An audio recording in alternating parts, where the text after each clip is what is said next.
parents were very smart doing that, especially since they had 5 kids. How do you pay for the clothes of 5 children and get them all in allowance? The answer is you don't. So I just wanted to reiterate the real moral of this Playing video that live is stream. don't judge someone. No one's watching. Yes, Rapper just started. No one will watch this, but the more videos I make, the more probably get. More people will watch. Why don't you make normal videos? Doing normal videos. No live. Then you get really popular. Then you're really popular and you're a famous YouTuber. Then you can do. I don't know how I would have to edit, and I hate editing. It takes so long. James, you said you're going to make a teacher's part 2. I didn't subscribe to fake news. I know. Don't worry, I'll do that next video. But right now we're doing this. So my friend Your Movie Sucks, great channel, over 500,000 subs, asked me and a bunch of other YouTubers to talk about a movie that scared us as a kid. Now, growing up, I wasn't allowed to watch scary movies. I remember one time my parents were watching a movie downstairs, and I went down to see what all the noises were about, and my mom said, "Oh no, honey, you can't watch this, it's too scary." And then years later, I learned that the movie they were watching was Jurassic Park. I think I could have handled it, Mom. I don't know if you can tell by the length of this video, but it's going to be pretty different than the videos that I usually post. But I think it's good to try out new things, and hopefully we'll all have a fun time listening to me talk about this movie. So, folks, I'm excited to share it with you. The movie that traumatized me most as a kid, and that movie is, drumroll please, The Dark Crystal. You already read the title, The Dark Crystal. Okay, so The Dark Crystal came out in 1982, 14 years before I was even born. This movie was made for a whole different generation of people, but somehow I still saw it. I don't remember how I saw it. My family didn't own it on VHS. He's 25 years old, I think. Exactly. Let's say for the sake of this video, I saw this movie when I was 17. That's still a child.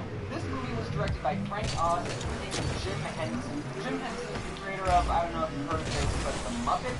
You know, I've seen this before. There's no denying that Jim Henson was a very talented man when it came to it. And the work he did on The Dark Crystal is amazing. As much as I'm about to talk this movie down, it's honestly a work of art. The most enjoyment I got rewatching it was just the artistic appreciation of the character design, the scenery, How rubbish I am. most importantly, the puppetry. Some of the puppetry was amazing, like this shot. How'd they do that without CGI? And did I mention that there's no people in this film? Except for a full body shot. It's a real person dressed up and had them out. But as I rewatched The Dark Crystal, I realized that the movie was kind of garbage. So instead of talking about the parts of the movie that scared me as a child, I'm going to be talking about why this movie was pretty bad. So now this video just turned into one of those bad movie review videos, but honestly, I like watching other people talk about bad movies, like The Room and Birdemic and what was that other one I made? Han. For this video, I ended up doing some research, something I don't normally do for videos, and oh man, is this rabbit hole deep. Jim Henson had a bunch of ideas for the world of the Dark Crystal, but once he looked at it all, take 20 minutes of film. And because he didn't explain Nobody the cares, I rules of don't the really world care, well, to be honest. I was like, oh, I'm a ball! Get off of me balls! Get off of me balls! wait, what? Dumb. Why analyzing a kid? Brian Proud, one of the head artists of the movie, said that he wouldn't finish the film. We knew that we had only seen a fragment of this otherworld. So that's right, that. Even the creators of this movie felt that they left out a lot of stuff. I just... In 2012, a three-part comic book was published. And I will say that they did do a better job of explaining the world that Jim Henson had in mind. You shouldn't have to read a book before you see a movie. Just because the books weren't available until after the movie came out. In the movie, stuff happens for no reason. Like in one scene, the main character, this is Jen, the main character, by the way, who used to looking at this guy's face. I've done so much digging and research into this world that I'm completely desensitized by how weird this puppet looks. Do you think this puppet looks creepy? You should have seen one earlier than that. I'm thankful this is what you ended up with. So in this scene, Jen is trying to figure out which of the crystal shards is the right one to use for his quest. And what does he do to find the right one? That's right, he plays his flute, and then the right shard uses it to float. Wouldn't you do that too in the same situation? This movie doesn't explain why the crystal likes his music. It doesn't come up later. It just happens. That's basically this whole movie. Things happening slowly. So here we go, children. Hold my hand as I take you on a magical journey. Not too magical that it doesn't make sense. That is, Dark Crystal. The plot. It starts with the narrator telling us that there's this world and that it's done. By the way, this world is named Truk. They don't mention it once in the movie, but according to the Wikipedia article, they all called it Truk. Well, that's fine because it's one crystal, this one cracked. Well, I don't know. I mean, I do know because I read it before. But this movie doesn't tell us. Are you still with me? Good. Not even a minute. Because this crystal cracked, two species were born. Skeksis, bad guys, the gentle mystic, the good guys. Both species are dying. Now I know biologists, but I think they're probably dying because there's no more. That would wipe out the species. Instead of having wings, next species is none of them. There's no order stuff. So then what do you need the crystal for? Now we see the good creature, the mystics. And with the mystics lives another creature called the Gelfling. Like an elfling, but with a different shape. You may remember him from earlier. His name now is the feature protagonist, Jin. I'm going to make up so many words.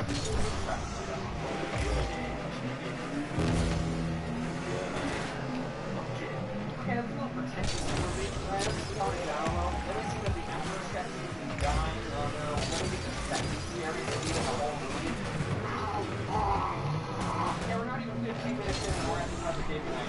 Then the mystic that's basically Jen's dad is also dying. He tells Jen that he needs to find a cracked piece of crystal, the shard, and then she needs to plop that stuff back to the crystal where it belongs. Now, go the world to say. Again, they don't explain why doing this would save the world. Like, they could at least try to make something up, like what the big organ world here. Jen's dad tells him to...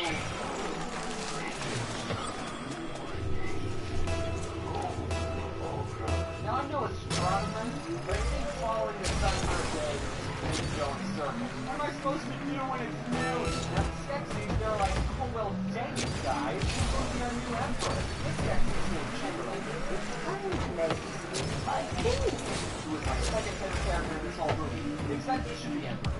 I mean, who wouldn't want to be emperor like 8 other bird monsters? The way that you can remember that this Skeksis is Chamberlain is that every time he's on camera, he says this.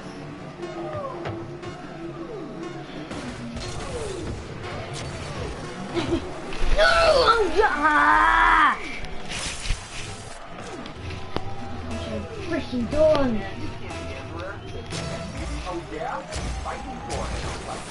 Aren't these two are puppets and actually fight each other, which is super disappointing. So instead, the two have a competition to see who can hit a rock the hardest. So that's how you tell who's fit to lead. You can't have someone be your emperor when they can't even hit a rock that hard. Anyway, Chamberlain loses, and all the other Skeksis banish him and rip up his clothes. Okay, now hold on. Do you see what's funny about this screenshot? This Skeksis is wearing glasses, meaning in this universe optometrists exist, and this Skeksis had to go through an eye exam to get his prescription. Do you like number 1 or number 2? Does anyone else think that's funny? No?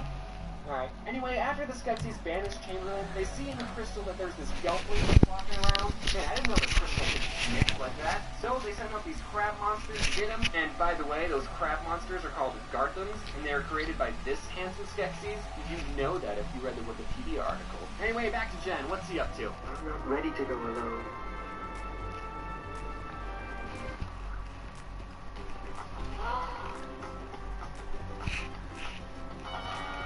Headroom. Eliminate. I don't have any your laptop. Alone. Took you long enough. Jen is supposed to follow the sun to Agura's house. Agura's? He runs into her, and she's this old hag who tells him that the 3 suns are going to line up soon, and when that happens, the world might end. Or it will begin. She doesn't know. I know, because I've already seen this movie. She also, for some reason, has a box of crystals. One of them is the shard that Jen is looking for, but she doesn't know which. Which one is it? Don't know! So Jen narrows down the box of crystals to 3 shards. It's one of these 3, I'm sure. What? No! You've never even seen the Dark Crystal! How do you know it's one of those... Whatever. Okay, well, then, if you remember, Jen gets the idea to play his flute at the shard, and then the correct shard just glows for some reason. Why does the crystal react to flute music? That's not a thing! Crystals don't have ears, and when you create a thing in this world, sometimes the answer is just, oh, it's magic. These worlds, if they don't explain how elves are or ice powers, you're just born with it, okay? It's magic. The audience is all okay with it. As long as take it too far. This movie just tries to pull off so much stuff that doesn't make sense. There's a line from the movie multiple times.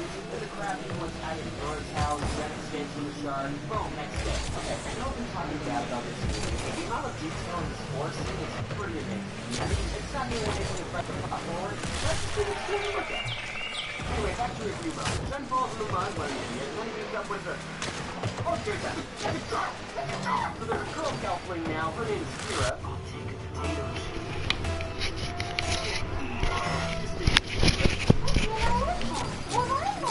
And then for some unexplained, unimportant reason, when they touch hands, they share memories. I mean, I don't know exactly what happens when you touch hands with another woman. I'm not entirely sure, but I don't think that's supposed to happen. What's happening?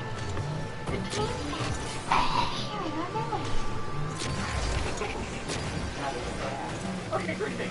First, it seems like a plot right away from backstory, but second, Jen just found out that they're not allowed to realize they're sharing memories with us. You decided to show this person who just had how to look back. I mean, I guess you did show you her mom dying, so let's just get all that personal stuff out of the way. And third, somewhere on Earth, there exists a baby naked Jen. Then we're introduced to my character, Kira's dog. It doesn't really add anything to the story, it's just that lovable pet /side character. Hey, that's a lot of my dog. Hey, Bobby! Oh, look, you're a dog animal. Okay. Then we're introduced to a whole team of sketches. But honestly, though, I know nothing. It does a great job freaking me out. Okay, it does go on for a way too long, but bear with me. The sketches of clothing and silverware are Victorian. Come on, I want to see it. It's not everybody's laptop. And just the character design and the way the sketches are eating comes off as unnerving. A lot of movies' scary parts are jump scares or gore. At least I think they do that. I'm not allowed to watch the series. But this is such a different way to unease an audience. It kind of reminds me of the first half of the Don't Hunt Me I'm Scared video. Nothing necessarily scary is happening, but it's still able to make the audience feel uncomfortable. Basically, the whole point of this scene was that the crab people were like, hey, we got some old hash potion, get the deal. And then the Skeksis were like, wow, okay, release the crystal back. Crystal back, fire! Search the land! Search the water! Search the sky! Okay, this might be nitpicking, and I'm no gelfling expert, but I think you can rule out searching the sky. Don't see too many gelflings just flying around.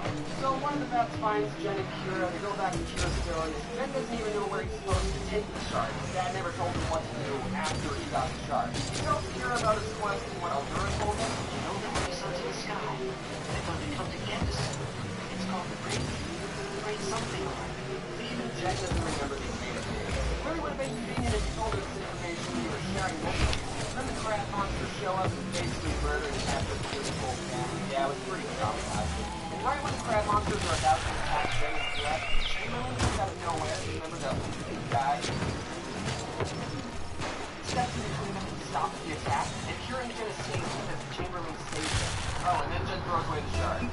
Boom, next day. Kira finds the shard that Jen threw, and then the two finds some hieroglyphics about the prophecy. He says if Gelfling's going to save the world, he can kill all the Skeksis. It doesn't matter. And then, oh, Chamberlain shows up. Hey, Chamberlain. Hey, guys.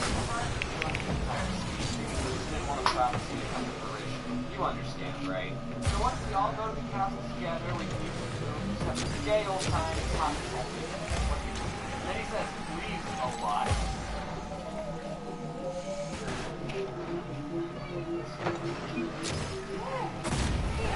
How can you say no to this lovable guy? He just got kicked out of the Skeksis Club, he's all alone, he just saved some crab monsters, and he did say please a lot. I'm just saying, if I was Jen, I totally would have trusted Chamberlain 100%. But instead, Jen just stares at him blankly, and then Kira ruins everything and tells Jen not to trust him, and then they run away. Wait!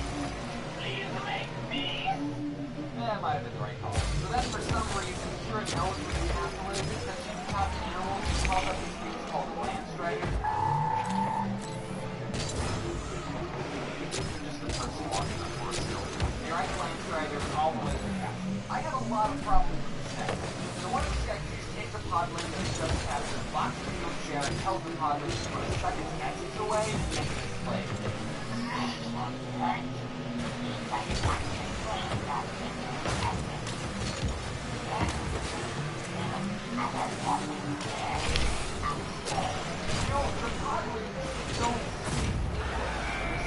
whole different language. The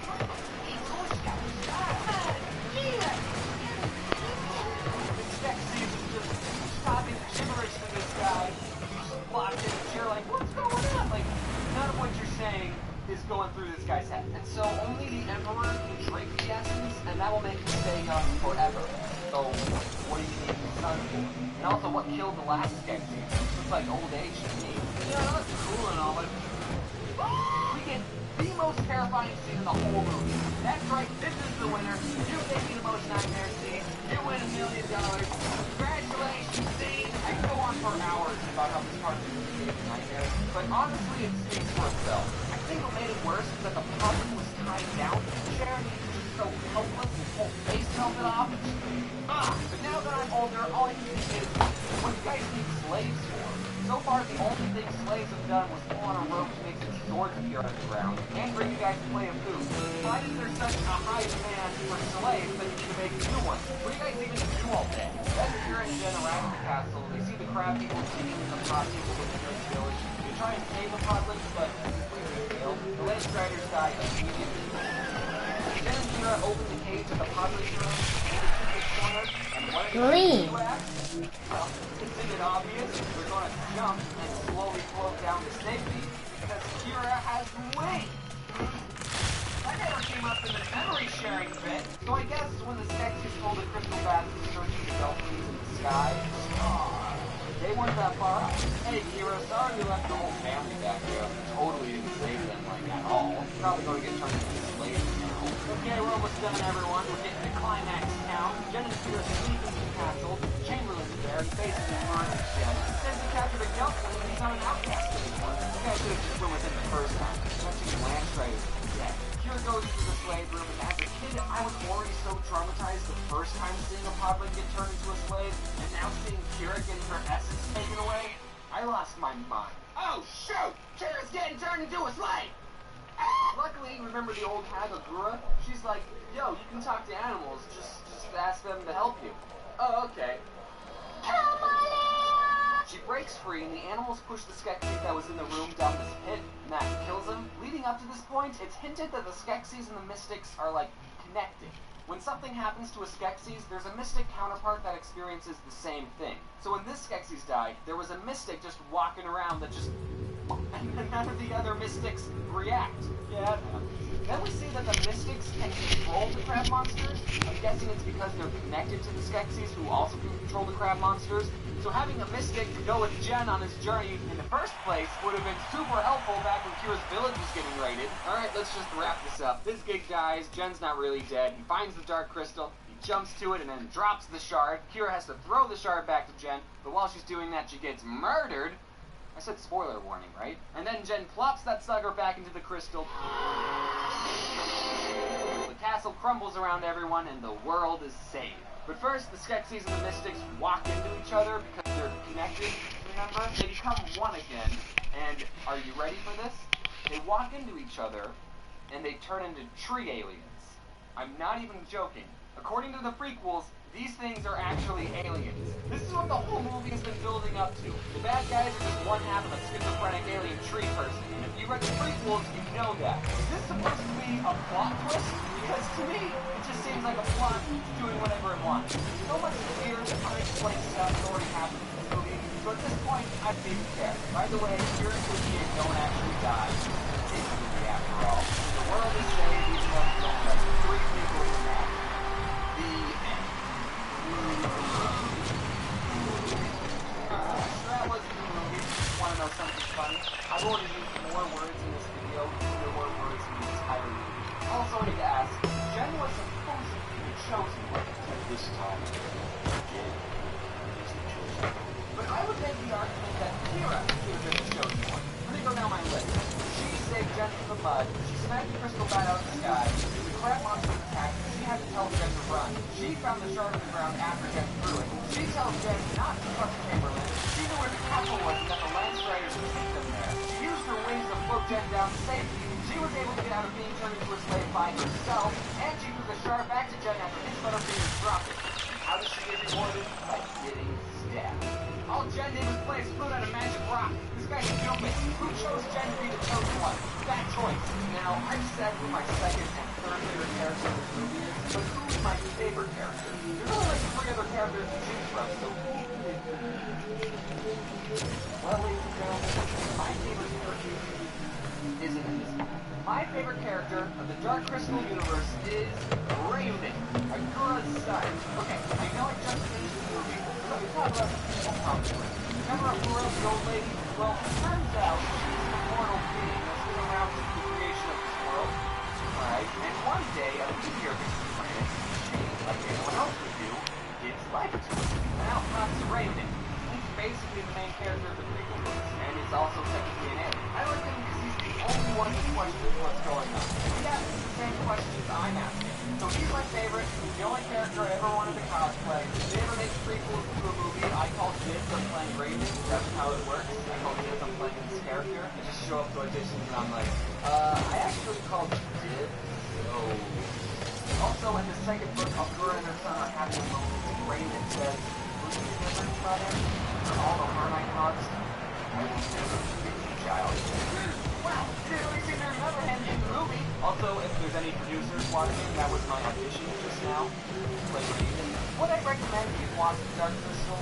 Well, I just spoiled the whole thing, so, it would be a waste of time at this point. But if I was talking to someone who hasn't watched this video, then yeah, I would recommend it.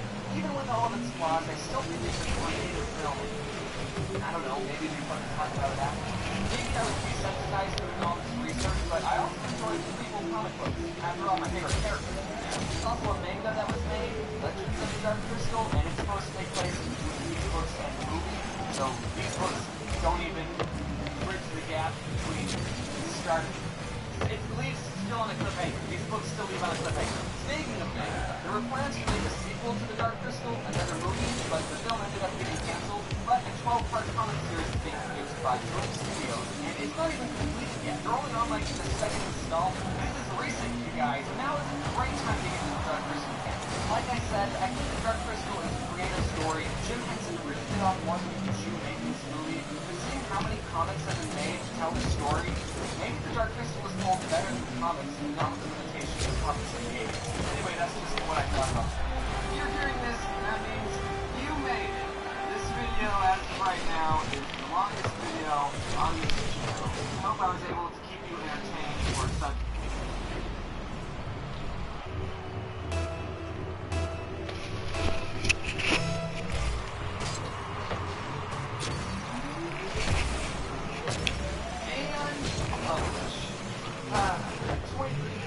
Review about an 80s opera movie sure is different than the content I usually post. Even though it was a lot of work, it was fun to try something new and the video turned out pretty good. Am I right, Chamberlain Funko Pop? Well, it's a good thing I'll never, ever have to worry about this franchise ever again. Are you sure about that? When I made a review about a cult classic puppet movie that came out 35 years ago, the last thing I was expecting was that said franchise to get a reboot announced 2 weeks after I posted. And every single day since then, people have been tweeting at me saying, "Hey James, did you know Netflix is making a Dark Crystal series?" Yes, I know. Do you know who you're talking to? If you don't know what the heck I'm talking about, then I recommend you watch my video, The Movie That Was Too Scary for Baby James. In that video, I reviewed a scary kids movie called The Dark Crystal. The movie was more or less a passion project of Jim Henson, the creator of the Muppets. So this movie was done entirely with puppets. It came out before I was born, but I still somehow watched it and got scarred for life. In my review, I said some good things about the movie, like I thought it was a very creative and artistic film. But I also said some negative things about it, too. As YouTubers, sometimes we forget that our videos are public and can be viewed by anyone. And when we talk about companies, we can forget that real people are attached to those properties who have poured hundreds of hours into these projects. And there's a chance they'll see our videos. And unbeknownst to me, Lisa Henson, current CEO of the Henson Company, saw my video. And for some reason, I never considered that was ever going to happen. If I had known that Lisa frickin' Henson was going to watch my video, I probably would have ordered a Facebook. I don't think she was too mad at my video though, because she invited me to tour the Henson office, and I got to see a real-life Sketchy puppet, which resurfaced an unhealthy amount of repressed memories, and I got to meet some of the puppeteers, which was a whole lot of fun. Also, before H Resistance would invited me and some other Dark Crystal fans to an early screening of the first two episodes, and I signed a non-disclosure agreement so I couldn't spoil anything. I don't remember when that NDA said I was allowed to talk about it again, but hopefully I'm in the clear. When I was in the early screening, I just remember thinking about how cool that these characters in this world were back on the big screen. Netflix has a pretty big screen, and the puppetry and cinematography have only gotten better. The fact that 95% of everything was done with practical effects and puppets is beautiful. There's not a single human in this series, except in episode 10 when this puppeteer's head can be seen for I just checked and they actually took it out, so I still saw it. So much time and care and hard work was put into this series that there was a documentary made about how hard it was to make this series. If any of you are wondering, no, Raven does not make an appearance in Age of Resistance, nor is there a naked baby Jen puppet. Also, if you're worried that the show wasn't going to be as dark and scary as the original, don't worry. It's darker and scarier than the original. The Netflix family Twitter account was nice enough to timestamp every scary part in the series, and as you can see, stuff goes down in episode 10. Surprisingly though, they didn't blacklist the scene of the Skeksis peeing out of 3 different pee streams in episode 6 at 28 minutes and 41 seconds. Really makes you think. So, artistically, this series is beautiful, and it needs to do well because it's left open for a Season 2, and I want a Season 2 to get greenlit. I'm not going to do a plot summary of the whole thing like I did in the first review because I don't want this video to be an hour long, and you should watch it for yourself. I'm not just going to do everything for you, I'm not your mom, but there are some things you should know before you go watching the series. This is kinda spoilery, but I won't spoil that much. So this alien planet is home to these creatures called Gelflings. They can share memories with each other by holding hands, and the girl Gelflings have wings. There's also this other creature called Agura, who's been around since the beginning of the world. She's basically Yoda's sassy grandma. And then out of nowhere, these tree aliens stay with me here, and they crack this very important crystal, and in doing so, they split into 2 different creatures. Their goodness becomes this thing called a mystic, who are dumb, and their bad side become these cool bird monsters called Skeksis, and then the Skeksis took over the entire world, so whoops. None of this is explained in the original movie, and it's not explained in the series until episode 7, but I think that a true alien backstory should start in the series, which is why I just spoiled it for you. The original 90-minute film already had so much more, and this new Netflix reboot just added even more lore. There's even a character named Lore. How much lore is there? Speaking of names, there are a lot of made-up words in the series, and sometimes those made-up words are hard to remember. Within the first minute of Age of Resistance, the narrator tells us that there are 7 clans, but they only names 3, because there are only 3 important ones that we care about. I don't even know the names of the other 4 clans, and I'm like a Dark Crystal aficionado. Also, there are like 10 evil bird monsters, all with names like Skekso, Skeksil, Skektek, and Shrek. Granted, most of the time they go by their more common names like Chamberlain or Emperor, but gosh dang it, I can't even remember some of the ghost names. That's the pussy one, and that's the one that made that weird face in the original movie, and that's the one whose voice does not sound like a Skeksis at all. Another thing you should know is that I thought the series was pretty slow. Maybe it's because Ready? Okay. What's this game? Go on, game. Or I'm used to watching YouTube videos at 2 times speed exclusively. But do you remember in the original movie, there was a scene where the Skeksis make dinner for 2 whole days, and the whole time thinking, yes, oh, there are a lot of things like that. Let's take a episode 2 where the character we've never seen before.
Puppy, my team is 6 goals and they're all from me.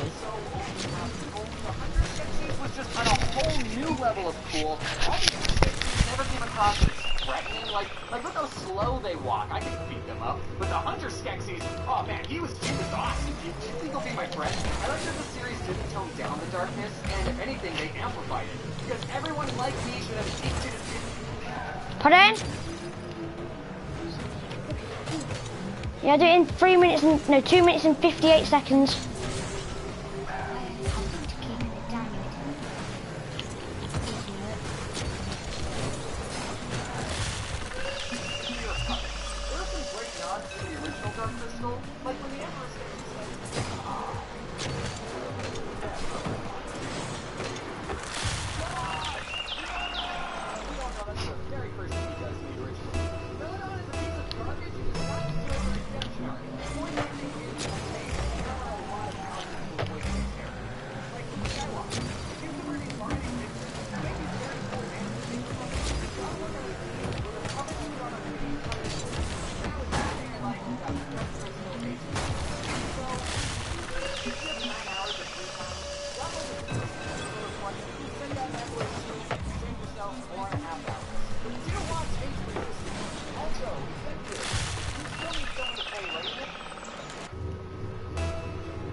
Puppy, my whole team is 10 goals and they're all from me.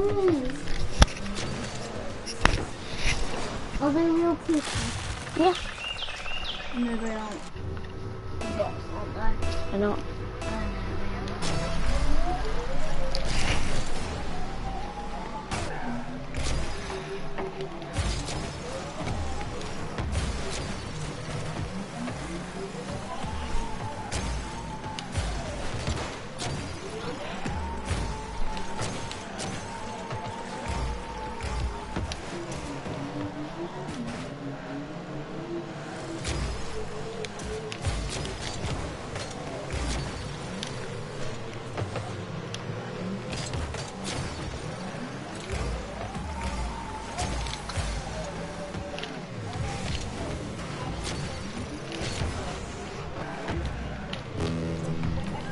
Oh, Blue's live. No, that's not live, but you're just watching their live stream from a while ago. Because if it was live, there'll be a red bar all the way up to there. It's not live, you're just watching one of the streams. You should do What jump. day is it today? Thursday. What, like, is it September? It's like 20th. Of what? October. Oh, no, it's 24.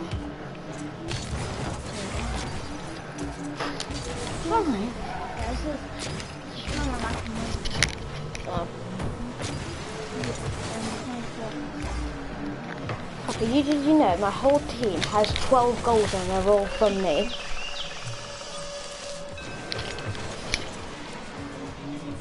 Thank you.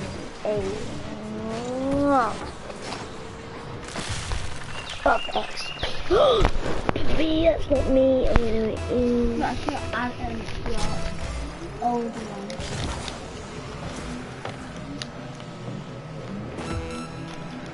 There should be another one somewhere. That's not me. That's not me. Oh, I've seen that. I just had a one when I'm under my control. In 18 seconds, I'll be fighting. Poppy, you're my new bit. Stop! Sorry, Poppy. Stop! Jeffy's mom returned. Stop! Wait, what? Oh, actually, those videos are so funny. Jeffy. Oh my goodness, they're so bloody funny. No, it's just Jeffy's mom. No, actually. It's Jeffy's mom. What do you want, Jeffy? Can you throw this baseball as fast as you can at my eye? Why would I do that? Because I want to see what a bat sees when it hits a baseball. You see what that looks like? I wanted to know what it looked like. Oh, I thought when a ball hit me in the face and then it hurt. That's what she did. I'm not going to throw a baseball. I'll get someone else to do it. I need to get this one fly. No, I'm a cow.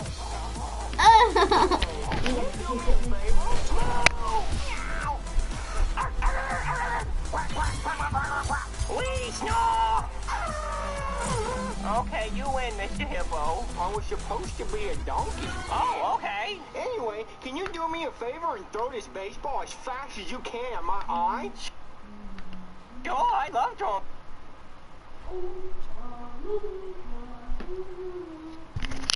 Umpa doobity doo. Umpa doobity doo.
watching right now? Would you be watching this? I don't think so. You'd be watching this box right here. A Hello Vikings. On this device, instead of picking what you wanted to watch and when you wanted to watch it, the television would decide all of that for you. And instead of watching a single 5-second skippable ad in the beginning, you'd have to watch 5 30-second long unskippable ads. Can you think of anything more annoying than an advertisement right in the middle of your show? I don't know if my parents were being cheap or trying to discourage an unhealthy habit of watching too much TV, but growing up, my parents didn't have cable television at all in the house. Now, in this modern day and age of online content, some of you are living perfectly content lives without cable. I know I am. But you have to understand, in the early 2000s, online video wasn't a thing. Yeah, YouTube was created in 2005, but what did that have? This guy at a zoo? That's lame. So being an early 2000s kid, you had to get your cartoons through the TV. And if your parents didn't pay $65 a month to get cable, then you didn't get the channels of SpongeBob, Jimmy Neutron, or Courage the Cowardly Dog. The only thing you got was this green brother and sister called PBS Kids. And whatever these things were. PBS Kids stands for Public Broadcasting Service. Kids. That meant all the shows on PBS Kids were government or privately funded. So the shows on PBS didn't really have any commercials per se, but they did have the same sponsorship ads that would play a message before every show. If you grew up on PBS Kids, then Juicy Juice and We're a Kid, Be a Kid is just engraved in your memory. And also, every show would thank you, the viewer, for watching, and I think that's really nice. So, everyone watching this, you're welcome. I'm kind of glad my parents didn't buy cable, because instead of spending hours of my time watching mindless television, I spent hours of my time watching television with morals. And math. Yep, a lot of shows on PBS were either educational or taught you how to be a good person. The shows I'm going to mention had pretty crazy concepts, but the conflicts in each episode were very down-to-earth and slice-of-life-y, almost like the shows were made for children, like in Clifford the Big Red Dog. It's a show about this girl's dog who grew up to be the size of a freaking house for no reason, except for the fact that the girl loved the dog so much that he grew up to be a monster. So that means if your dog is normal size, you don't love it enough. And it probably doesn't love you. So, yeah, giant red dog is a pretty weird premise, but the episodes were about everyday things. Like this blue dog feels bad that he tore up his owner's sweater, and his friends tell him to just be honest. He does, and everyone's happy. Or the episode where this new dog moves into town, but he's missing a leg, and then Clifford and his friends have to learn that having 3 legs still means you can accomplish a lot of things any normal human can do. I mean, dog. And I rate this show a 10 out of 10. Next is Dragon Tale, a show that made dragons kid-friendly. There's 4 pieces of biggest, not so great of course. This Kathy Hitcher side, which is very smart. Cat and Wheezy in their tails of fun. You know 2 heads are better than 1. Dragon Tale, it's summertime for Dragon Tale. Pretty similar to Clifford. Characters spend an episode learning everyday things like how to do a cartwheel, or they would try to make it rain so they could show their friend what a rainbow looks like. But there's also this grandpa dragon who knew Spanish for some reason. And that wasn't the weirdest thing on the show, actually. There was also a dragon character in a wheelchair, which, just like Clifford, is a good character because it teaches kids that disabled people are still people who can accomplish a lot of things. But I think it's a weird combination of 2 things. A dragon, a mythical beast known for destroying cities, in a wheelchair. If you wanted to stop a dragon from destroying your city, then you just don't install wheelchair ramps anywhere.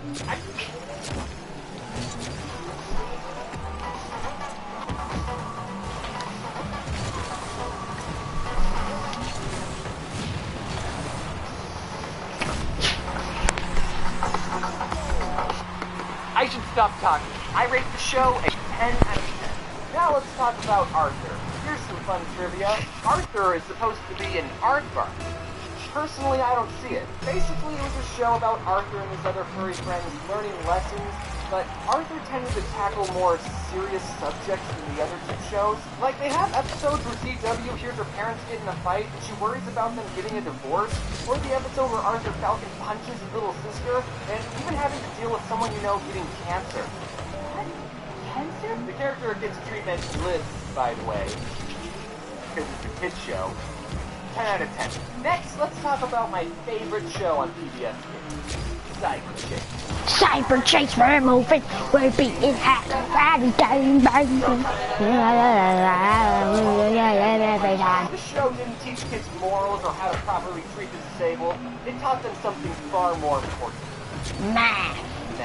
Cyber Chase is set inside a virtual computer world, and this one character named Motherboard was supposed to be the queen/protector of this world, but she sucks at her job because the villain of the show, Christopher Lloyd, infects her with a virus. So now these three kids have to go on adventures using math principles to thwart the bad guy's plans to save Motherboard. Motherboard?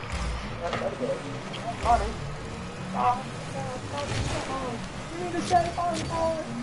And unlike all the other shows, this show had an overarching story. Yes. Kids would always get this close to saving Motherboard, but nothing they did worked. When I was a kid, I always wondered how much longer it would be until they finally saved her. And they never did. The show's been going on for 16 years, and they're still learning new math principles trying to save Motherboard. These are at calculus at this point. The show is teaching you slower than an actual school. What kind of a show makes you wait 16 years for a conclusion? Cyber Chase does, and it's one of the best shows ever created. 10 out of 10. One last show I want to bring up is called Caillou. All you need to know about Caillou is that I hate him. Caillou is a 4-year-old and a demon. He constantly throws a tantrum whenever he doesn't get his way. Even in his theme song, he mentions how much of a brat he is. Growing up, and then he's crying like a child. Well, you're going to have to grow up, Caillou. The world doesn't revolve around you. Now, you might be thinking, this kid's 4 years old. And I agree, but a big problem with Caillou isn't the fact that he's a brat, but it's with his spineless parents. Caillou's mom just lets him get away with everything. Whenever I misbehave, you know what happens to me? I have to go set a timeout point. You know what happens to Caillou? Nothing. Not once does Caillou ever get punished. He's always, Mom! Being like, Caillou, that wasn't very nice. Now go behave, okay? 0 out of 10 with the show with just a human. I hate it. I just realized that all the shows I mentioned were animated, but there was a lot of non-animated shows that I still watch. But whatever, I can just say the few shows since seeing my channel. Or you can make a part 2, I can do whatever I want. Now, as a die-hard Yeah. fanboy, Yeah. for everyone, when I say that what PBS was missing, No. Why aren't you using your gaming chair? Okay, I don't know. Right, basically, right? Basically, Poppy, right? Is it broken? Be honest. No, it's not broken, right? Okay. A while ago, right? Yeah. Poppy, right? Yeah. So she put covers over it, right? When I was sitting on it, and then she also put dog poo on it under the covers, Right. Okay. right? And then I sat on it for ages, Okay. and then now there's a giant stain on it. So Okay. We can get rid of that.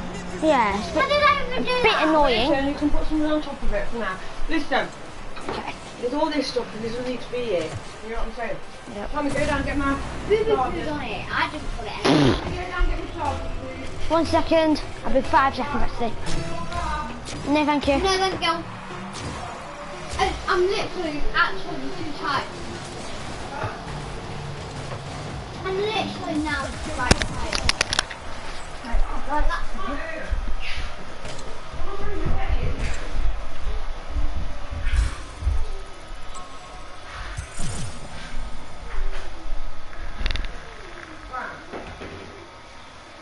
Rubbish bag here. Move off. Move off.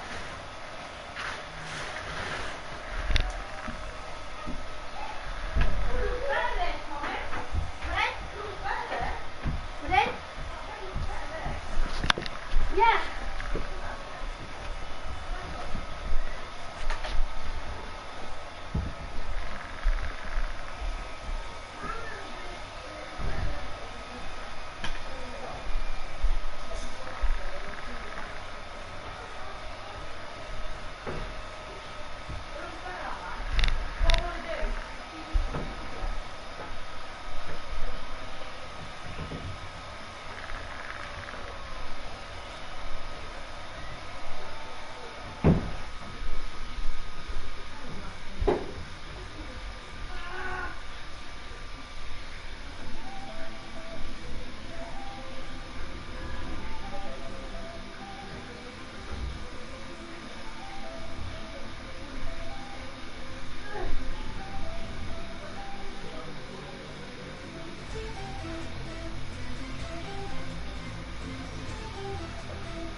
back in your room, get me the black one and put it next to my telly, please, Mum.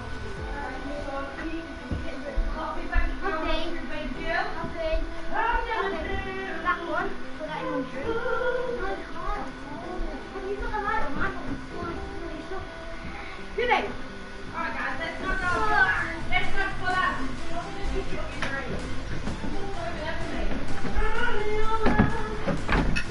Let me do it.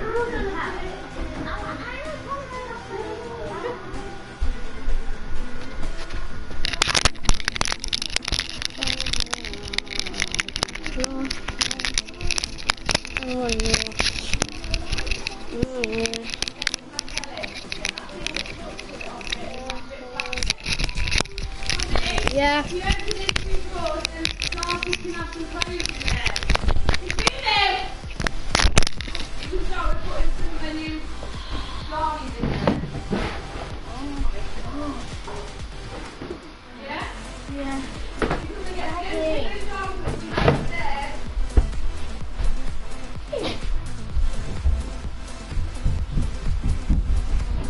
Right, I'm gonna stop eating that because obviously I'm trying to lose weight and I'm not gonna lose it for next. Stop eating, okay?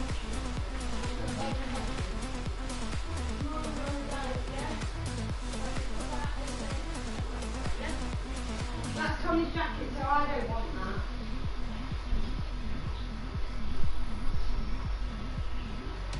I'm gonna build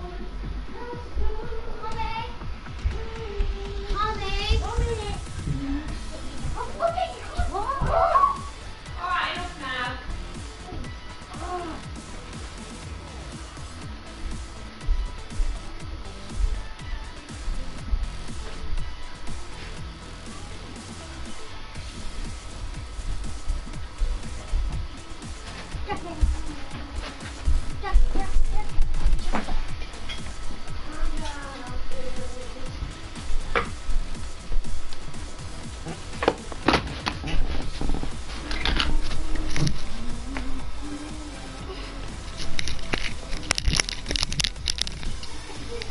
For everyone, when I say that what CS was missing was a crossover episode, how hard would it have been for the Clifford people and the Dragon Tail people to coordinate an episode where the three-legged dog finds the dragon scale, he can dig it up out of the sand because dogs like to dig, except this dog didn't do that good at digging. The wheelchair dragon and they could be best friends. I would have loved that. As much as I'm joking about it, as a kid, I actually really wanted a crossover episode between the shows Clifford and Clifford's Puppy Days, which is another show that follows Clifford before he was interesting, when he was tiny, so before Emily Elizabeth loved him. So there was a bunch of new characters that all knew Clifford when he was little, and the two shows existed in the same universe, so it wouldn't have been that unbelievable for Clifford to visit his childhood home. Then all the other characters call him smaller, weren't seeing him now and be like, wow! What the f***? Stop it. I don't really care what time it is. You see, it's funny because it's a kid's show and you wouldn't expect them to say that. 10 I waited to- patiently for that No, crossover episode. yeah. But Quarter to 12 actually. But at least I have fanfiction. George, he wagged his tail and smiled. Clifford, it's so good to see you. He nuzzled him as a greeting. Nice to see you too. It's been over 7 years since I last saw you. Yeah, it had, Clifford said happily. George turned his back to the hill. Here I come. No quotation marks, by the way. He got ready to tackle him. He punched George off, and they rolled down. Then, when they got to the bottom, George pinned Clifford, who was panting. The three looked at the two of them. He seemed to be having a